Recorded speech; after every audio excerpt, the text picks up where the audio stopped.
Ok, pues otro capítulo más de Lite Lupa, la lupa literaria, en el que, bueno, pues yo voy viendo a personas que me resultan interesantes del mundo de la literatura y considero que a vosotros también os tienen que resultar interesantes. De hecho, el personaje que vamos a traer ahora considero que es bastante interesante por diversos motivos. Y no es reciente, no es nuevo. Lleva también su experiencia, su tiempo en redes. Estamos hablando de Alba López Paredes, o no sé hasta qué punto puede ser conocido más por este nombre o más por el nombre de Segoda. Pero bueno, aquí la tenemos presente. Alba, ¿qué tal? Hola, buenas. Pues nada, muy bien. Aquí a hablar un ratito de literatura. Eh, yo siempre suelo...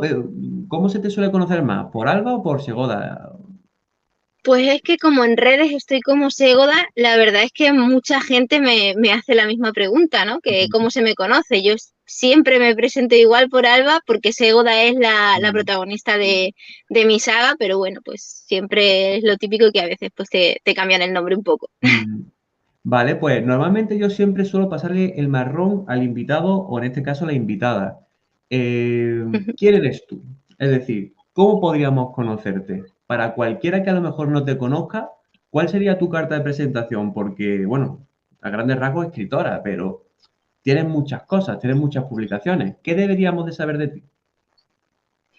Pues es que la pregunta de quién eres es Súper impactante, ¿no? amplia, Tiene uno súper ambigua. que Eh, es un pedazo de pregunta, ¿no?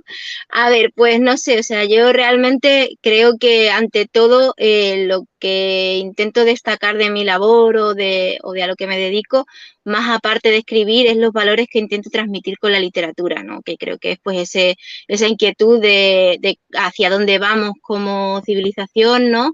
Y de la problemática actual que hay con el medio ambiente. Entonces, un poco sí que me gusta como que se me enmarque en esa escritura, pero en esa escritura con crítica hacia la sociedad, ¿no? Y problemas actuales. Entonces, yo me enmarcaría un poco ahí, o sea, no solo escritora, sino escritora con esa crítica social. claro. Mm. Hombre, más que nada es que la literatura se presta también siempre a dar ese mensaje, incluso ese mensaje social. Mm. Tú que además escribes fantasía, bueno, pues ahí está la construcción del mundo, el world building, con sus problemáticas, con su desarrollo, y ahí siempre está el paralelismo, ¿no? El escritor o la escritora al final construye sobre lo que va sabiendo. Y tú también mueves mucho también tu obra, si no me equivoco, corrígeme, yo creo que sí, por centro educativo. Es decir, que ahí además Eso. ese valor está ahí. ¿Qué deberíamos de saber de Nándidor? Porque tienes muchos libros de Nándidor. Creo que es un mundo con varias sagas, ¿verdad?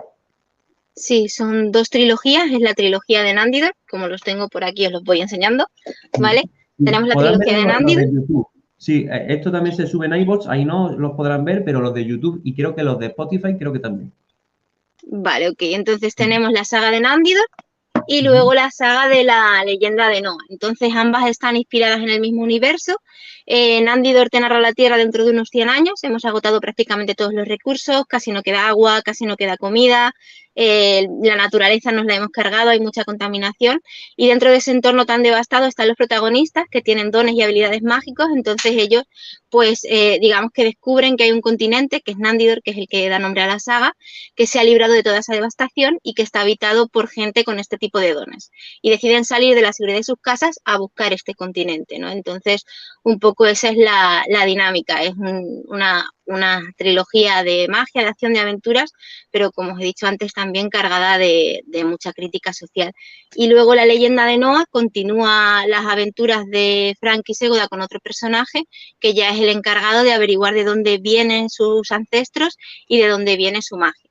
Y bueno, y este año he publicado también el cómic manga, que es la adaptación de la primera mitad del primer tomo. Entonces, pues más o menos ese sería un poco las obras que tengo hasta hoy publicadas. Mm.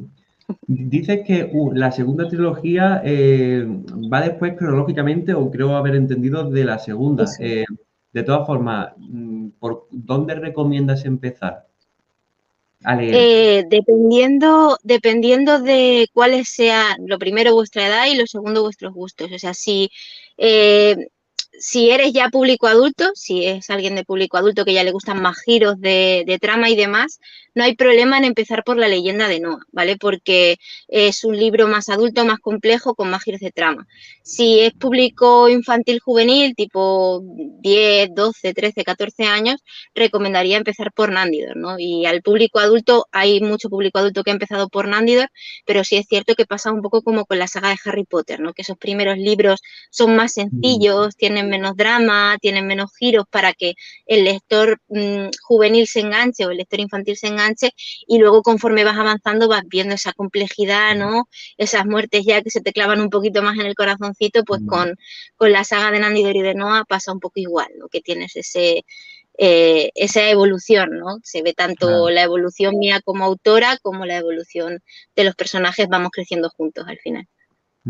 Sí, el paralelismo ese también de Harry Potter creo que está muy bien hecho, porque creo que ahí también se ve esa evolución como autora, ¿no? Que ha ido comentando de Rowling. Sí. Y eso, ese escalonamiento, ¿no? De cómo va a ir subiendo poco a poco la complejidad y tal. Quería preguntarte, una de las preguntas, siempre me gusta mucho esto que ocurre a veces en las entrevistas, porque yo tengo una lista de preguntas, pero luego me surgen otras conforme se van hablando. Recordaba yo ese cómic, pero no lo tenía yo apuntado. Ese cómic, que es la adaptación de la primera, ¿cómo surgió? Porque me aventuro a presuponer que tú no sabes dibujar de manera profesional. De manera profesional. Claro, entonces has tenido que colaborar con un artista, alguien que sí que sabe dibujar, que además ese tipo de arte tampoco es barato. Es decir, también tiene eso. O no sé si ha ido a medias las ganancias. Es decir, que realmente hacer un cómic es una inversión potente. Es decir, primero, ¿cómo se te ocurrió esto? Y segundo, ¿cómo te has desenvuelto? Porque a muchos, económicamente, porque a muchos autores también les gustaría ver una adaptación de su propia obra a cómic. ¿Cómo te la has gestionado? Tanto a nivel de idea, como a nivel de planificación, como a nivel de coordinación, como a nivel económico, todo lo que se te ocurra. Pues bueno, en principio la idea, creo que fue al segundo año de tener publicado Nandidor, hubo pues un familiar de un familiar, ¿no? Que se lo leyó el primer tomo y me empezó a insistir mucho en, pues es que esto molaría un montón que lo hicieses manga. A mí que me gusta el manga y he empezado a leerlo y tal. Y era una persona que además no era muy lectora, ¿no? Y que ya se ha devorado toda la saga, pero que en un principio era como que le costaba y decía, es que esto molaría un montón así. Y luego hubo un montón de lectores en institutos cuando he hecho las charlas, también me lo preguntaban mucho y bueno, pues era lo típico de que estás ahí, tienes la idea dando vueltas. Creo que fue 2016 se interesó una editorial en hacer la publicación, pero al final por problemas con el ilustrador no se acabó llevando el proyecto a buen puerto. Recuperé los derechos, creo que fue en 2019 o 2018, y entonces ya empecé a moverme buscando una criba de ilustradores, ¿no? Ya para ver que el estilo enganchase. Y encontré muy buenos trabajos en los portafolios que ellos tenían, ¿no? Pero era como que no llegaba a encajar con lo que buscaba. Me encantaba el arte, pero lo típico, ¿no? De ese sexto sentido o esa intuición que te dice... Tu espíritu narrativo tiene que coincidir con el espíritu del otro. Sí.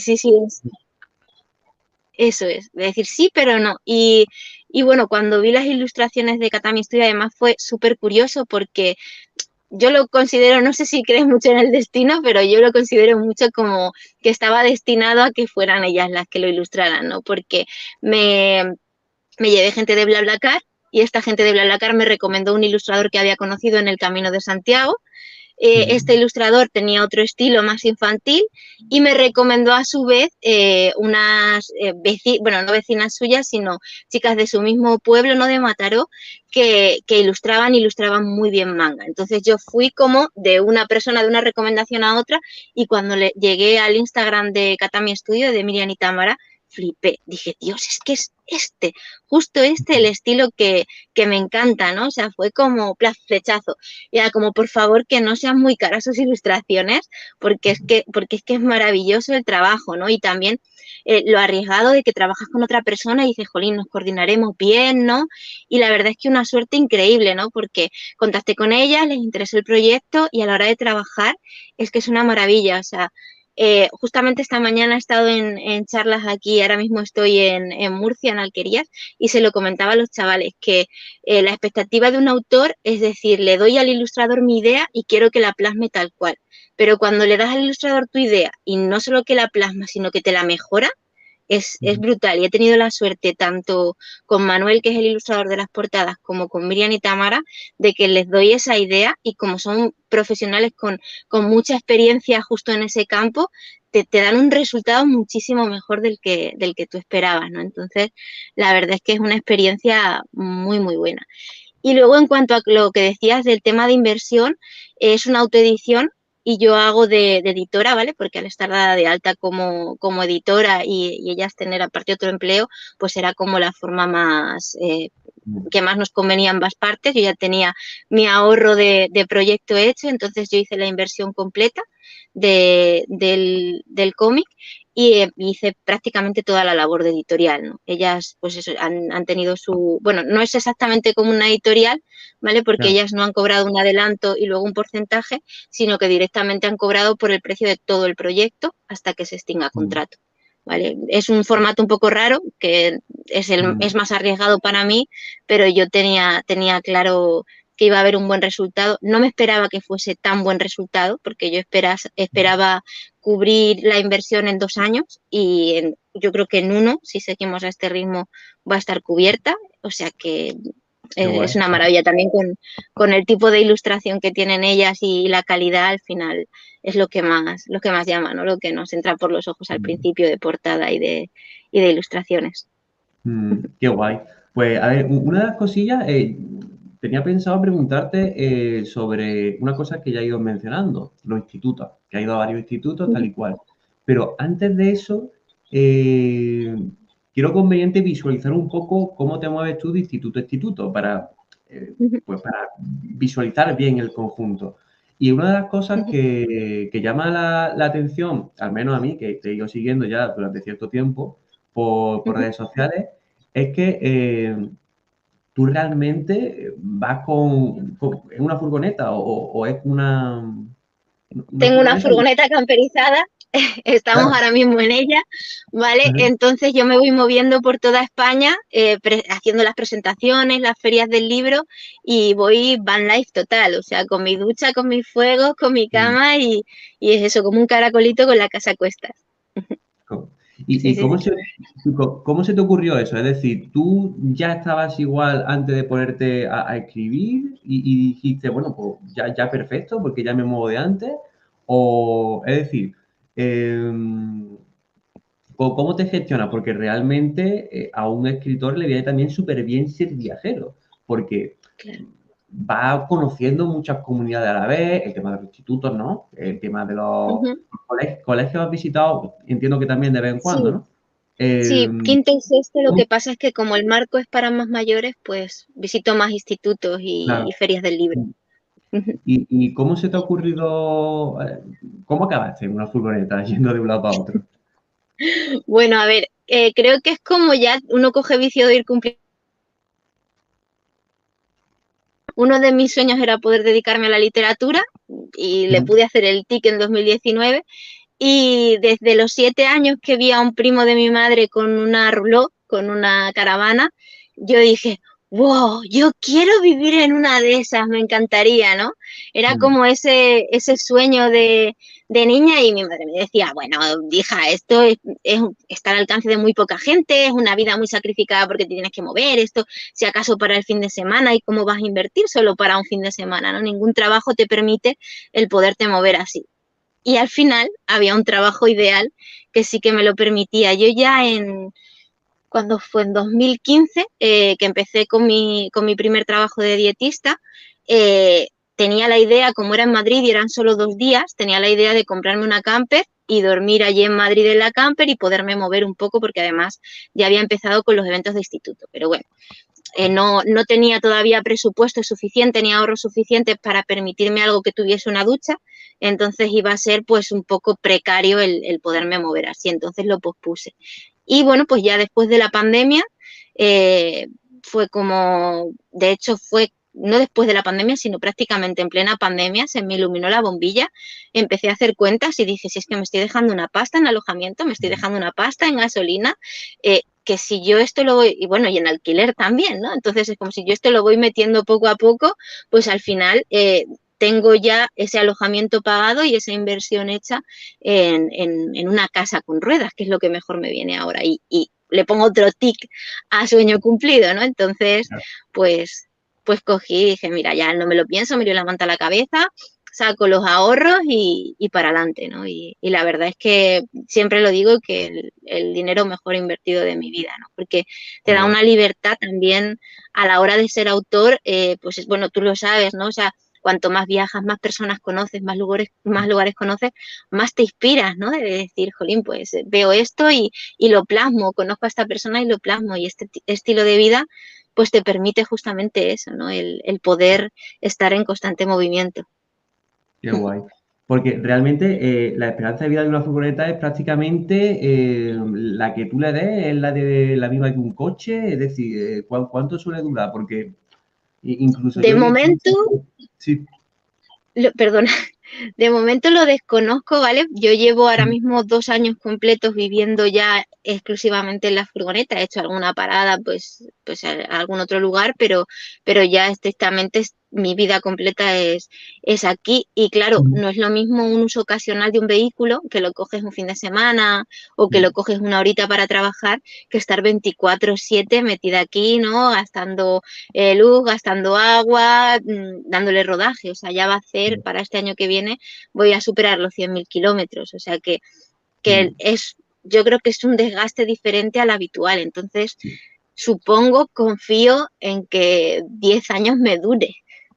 Espero, o incluso más, ¿no? Pero bueno, en un principio esa sería la idea, que me pudiese durar para toda la vida. Ahora los vehículos ya no los hacen como antes, entonces no sé si será posible, pero bueno, creo que con todo lo que me voy moviendo la estoy amortizando más que de sobra. Seguro. Y regresando al tema de los centros educativos, no sé si te lo he dicho antes, yo conozco bien los centros educativos, más que nada porque soy maestro de educación primaria también. Entonces, por la zona de Málaga incluso. Y quería preguntarte, ¿cómo contactas tú con los institutos, con los colegios para promocionar tu obra? Pues normalmente lo que hago es, busco directamente el teléfono del centro en internet, ¿vale? Me miro primero los viajes que voy a hacer, las zonas que voy a cubrir para que no sea un desembolso enorme de gasolina. Y directamente los llamo, contacto bien con el orientador o bien con el departamento de lengua, depende un poco de cada centro, porque hay centros que es el orientador el que lo mueve todo, hay centros que delegan más en el jefe de estudios, hay otros que no, que es directamente en el departamento que se tercie, ¿no? Entonces yo normalmente llamo al orientador y el orientador ya me deriva con el responsable de organizar actos y sobre todo actos de literatura. Y pues ya ahí les presento los dosieres que tengo, que actualmente pues tengo una charla de fomento de lectura y un taller de escritura creativa, que el taller está arrasando, o sea, les está gustando muchísimo tanto a chavales. Yo creo que les gusta más a los profes, porque los alumnos lo disfrutan, pero es que los profes que tienen como más curiosidad, también son profes de literatura, salen de las charlas normalmente, ¡guau, qué maravilla, qué maravilla! Los chavales salen motivados, pero es que los profes les encanta, ¿no? Entonces, al final es eso, tener un buen material que ofrecer, ¿no? Si oís ruidos raros es que he adoptado un perrito y lo tengo debajo de la mesa, ¿vale? Acabo de escucharlo ahora mismo por primera vez, así que no te preocupes. Sí, es que parece que no hay perro, es un galgo y parece que no hay perro, pero de vez en cuando ladra un poco. Vale, entonces es eso, que es tener, digamos, un buen dossier, enviar ese dossier y bueno, en un principio a mí me resultaba muy difícil llegar a los centros porque, claro, los chavales es un público muy sensible, ¿no? Que hay que cribar muy bien realmente qué material se le está dando o qué tipo de charla se les está dando. Entonces, antes de pandemia era más complicado porque o era el boca a boca o se tenían que fiar de ese contenido, de ese dossier. Después de pandemia, como yo me grabé un vídeo y lo subí para que pudiésemos hacer una charla online y pudiesen visualizar ese vídeo pregrabado, ya los profesores veían ese vídeo, veían el contenido de la charla y se daban cuenta, pues eso, que es una charla que tiene valores, que es una charla que se trabaja también todo el tema de fomento de lectura, que se trabaja también, pues eso, que los pasos para publicar un libro, redes de fomento de lectura, y entonces ya al tener como esa carta de presentación que se ve perfectamente todo lo que se le va a impartir al alumno, pues el profesor ya dice, vale, o sea, es que esto es un contenido súper adecuado y súper interesante, y ahí ya cogen las charlas, pero al principio fue difícil, los 2 primeros años era complicado que la gente se atreviera hasta que ya empezó el boca a boca. Bueno, pues te voy a recomendar a mi compañero de Ciudad Real, pues te voy a recomendar a mi compañera de Madrid porque es que me ha encantado, ¿no? O sea, al final es el boca a boca como yo creo que en casi todo. Claro, claro. Sí, a fin de cuentas exponencial. Te iba a preguntar más o menos con qué frecuencia vas a institutos, pero claro, depende del año incluso, por lo que estoy viendo, ¿no? Porque cada vez va incluso Claro. más fluido. Eh, sí, e incluso, ¿qué meses son los adecuados? ¿Qué meses son los en los que los colegios más se mueven? Entiendo que es por dónde está ubicada la famosa Semana del Libro, o en realidad da Claro, o igual. sea, normalmente lo que más te demandan siempre, siempre es la semana del libro, siempre, alrededor del 23. Lo que pasa es que, claro, uno no se puede desdoblar. Yo siempre lo paso en Barcelona porque Barcelona con San Jordi es un boom la cantidad de lectores que se acercan a conseguir la rosa y el libro, ¿no? Entonces, siempre estoy allí y casi siempre todos los centros me suelen contactar de quiero presentación en estas fechas. Obviamente, solo se la ofrezco a la zona de Hospitalet o de Barcelona, que es en la que estoy, ¿no? Pero bueno, luego al final yo voy proponiendo otras fechas. Octubre suele ser una buena fecha, ¿no? Porque ya, digamos, los profesores no tienen tantísima carga de haber regresado de las vacaciones, ¿no? Y los alumnos ya están un poquito más adaptados. Entonces, pues digamos que es una buena fecha. Luego también yo funciono con fechas distintas porque yo empiezo en marzo con las ferias del libro y ya no acabo hasta agosto. Entonces, digamos que ese periodo me limita un poco porque estoy normalmente firmando. Entonces suelo hacer charlas más en octubre, noviembre, un poquito en enero, febrero. E incluso febrero, como últimamente me lo están reservando para Italia, pues son fechas que también tengo bloqueadas, ¿no? Entonces, depende un poco de cada centro, pero de normal septiembre es mala fecha, diciembre es mala fecha porque están ya con los Ya, exámenes de final de hasta el cuello. evaluación, eso Sí. es. Y normalmente finales de mayo, principios de junio también igual, es imposible, pues porque es eso, o sea, los chavales están agobiados y los profesores también, entonces hay que darle también esa tregua, ¿no? Para que las actividades sean realmente cuando las puedan disfrutar, ¿no? No estando ahí ya con los exámenes dentro, bueno, encima de la mesa. Sí, quería preguntarte también sobre algo que has mencionado. Es decir, yo recuerdo, pues no sé hace cuándo, pero vi que hiciste una publicación, creo que por Instagram, no sé si me equivocaré, de que estuviste en un instituto de Italia o algo. Y claro, ahora ya has Sí, mencionado Italia. ¿Qué es lo que ocurre con Italia? Es decir, ¿también va a Italia a colegios de allí o cómo surgió sí, eso? eso es. Voy a darle a la luz, ¿vale? Porque voy a acabar quedándome a oscuras. Vamos a hacer cambio de iluminación. Se te ve un Que poco estaba dependiendo de cortadilla. la... Es decir, la imagen se ve paralizada, en- pero entiendo que, bueno, si no Vale, has tocado nada, entiendo que se recuperará. vale, ok. ¿Oírse se me oye más o menos bien? Sí, sí, Vale, perfectamente, pues, como siempre. vale, pues digo yo que volverá. Sí, Que no te preocupes. en cuanto a los institutos de Italia, ¿vale? Son institutos que tienen español, como aquí, por ejemplo, podemos tener el inglés o en francés, ¿vale? Pues ellos tienen como asignatura español. Entonces yo voy allí y imparto los talleres o imparto las charlas en español. Entonces son institutos normales, pero que cuentan con un autor extranjero para dar una charla. Obviamente yo tengo que adaptar mis charlas, son más con menos contenido, ¿vale? Y un contenido mucho más sencillo. Intento hablar bastante más despacio, aunque a veces me acelero, ¿no? Y para adaptar a que ellos se enteren. Es muy gracioso dar esas charlas, ¿no? Porque muchas veces estás hablando y de repente hay palabras muy específicas que ellos no aprendan, aunque intentes adaptarlo todo a un lenguaje sencillo, y de repente ves a 30 alumnos con cara de ¿no? De decir, pero ¿qué significa eso? Entonces, claro, ya te paras y dices, ¿qué palabra no habéis comprendido? Y ya te dicen esta, ¿no? Y ya les explicas un poco lo que significa. Muy Entonces, la bien. verdad es que es muy interesante y es muy bonito, ¿no? Porque te das cuenta que da igual en el punto del mundo que te encuentres, ¿no? Más o menos la esencia, las inquietudes, las preguntas de un adolescente o las aspiraciones son muy parecidas en un punto y en otro. Bueno, al menos en Europa. ¿Vale? Pero, ¿y cómo surgió? ¿Cómo surgió la idea de irse a Italia? ¿Te lo propusieron? ¿Se te ocurrió a ti? ¿Cómo acabó eso? Porque hay Pues un país de por medio, que es Francia, además. Es decir, no es el país de al lado. yo, claro, sí. A ver, yo es que realmente con el tema de la literatura y poder dedicarme a ello, la vida creo que me ha ido dando regalos y oportunidades y he tenido mucha suerte. Obviamente, las oportunidades, si no las aprovechas o no estás en el lugar adecuado, no se dan. Entonces, ocurrió algo muy curioso. Yo había ido el año anterior a la Feria del Libro de Jaca, ¿vale? Se había vendido poquísimo. Era un sitio que además, claro, yo soy de Puerto Llano, no tenía camper y para mí era pues un viajazo el subir a Jaca.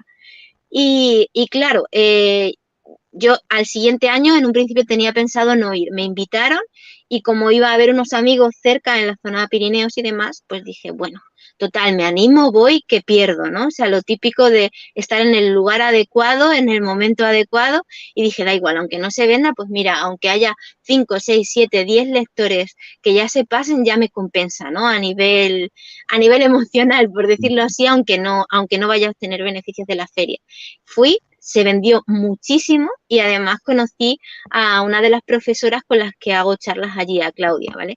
Ella está casada con un hombre de Sevilla, ¿no? Y bueno, pues tenían entonces, pues eso, los hijos son bilingües, ¿no? Y tenían mucho contacto con España, con volver a España. Estuvimos hablando, le interesó mucho toda la temática de la saga y me dijo pues eso, que tenían becas para llevar autores a los institutos y le pareció una idea súper original, ¿no? Pues contar con alguien internacional para su Mm. instituto. Y lo empezamos a mover. Justo el año, además de la pandemia, fue la primera vez que fui allí a Italia, que de hecho me tomaron hasta la temperatura, o sea, fue ahí, en marzo, justo, bueno, en marzo no, En el en propio febrero, justo colegio, antes, ¿eh? en el propio instituto, ¿no? Te tomaron la No, temperatura. en el aeropuerto, en los institutos Ah, todavía no estaba la cosa mm, tan chunga, antes de pero Navidad. vamos, o sea que un mes después estaban cerrando fronteras, o sea que Mm. fue ahí al límite. Por los Y nada, pelos. pues sí, hicimos las charlas allí, se dieron genial, luego nos entró la pandemia, tuvimos un año que no se pudo viajar, no se pudieron realizar las charlas, pero bueno, luego a los siguientes años, pues el año pasado pude regresar ya nuevamente y ya con varios institutos más para hacer charlas y este año regreso también, para el 6 de febrero estoy allí otra vez a presentar. Entonces, bueno, pues poquito a poco se van ampliando, se van recomendando cada vez a más centros y bueno, como además ya llevo la camper, pues ya directamente Mm.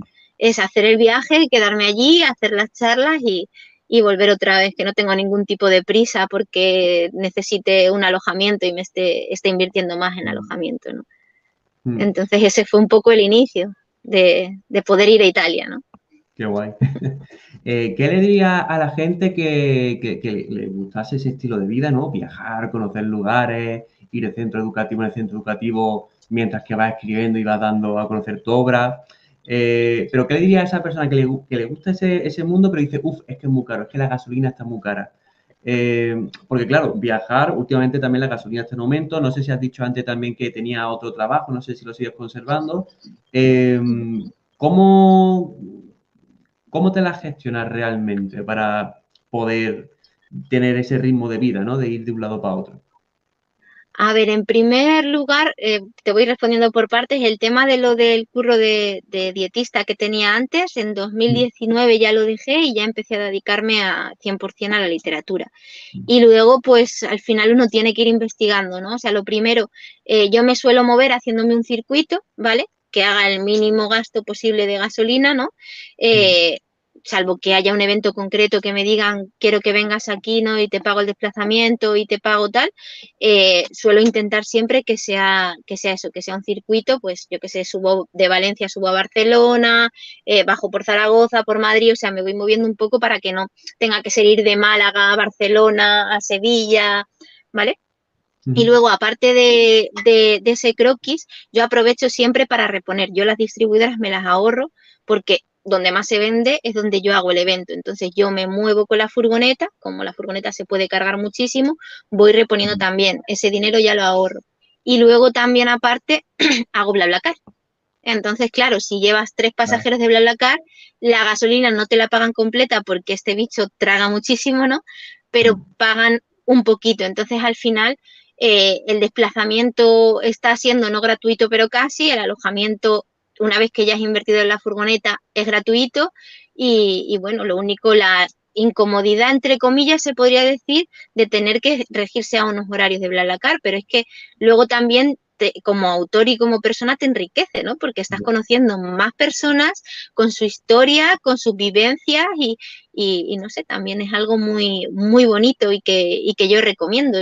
Te puede tocar a alguien, no sé, pues que como mucho que se te duerma, ¿no? Pero es que no he tenido yo creo que nunca un viaje que digas, uy, no lo recomendaría porque es que incomodísimo, ¿no? O sea, siempre, siempre Mm. han sido muy, muy buenas experiencias y muy enriquecedoras, ¿no? Entonces, pues al final uno va buscando para poder vivir de su sueño, ¿no? Sin derrochar excesivamente los recursos, ¿no? Optimizando todo lo que se puede. Ya. Mm. Claro, entonces a la pregunta de es decir, si viajar en cierta parte te ayuda a nutrirte como escritora, realmente estás contestando que realmente hasta sí, ¿no? Porque vas conociendo a Sí. personas, vas conociendo experiencias. Así que, bueno, esa pregunta incluso es una de las que tenía pendientes. No sé si quieres añadir algo más en ese puntillo o... Realmente creo que no, o sea, creo que más o Mm. menos lo he comentado, ¿no? Que es eso, o sea, Mm. cuanto más viajas, más gente conoces, al final más experiencias y más riqueza tienes Mm. para aportar a tu obra, ¿no? Más te abre también la mente, ¿no? A descubrir diferentes formas de pensar.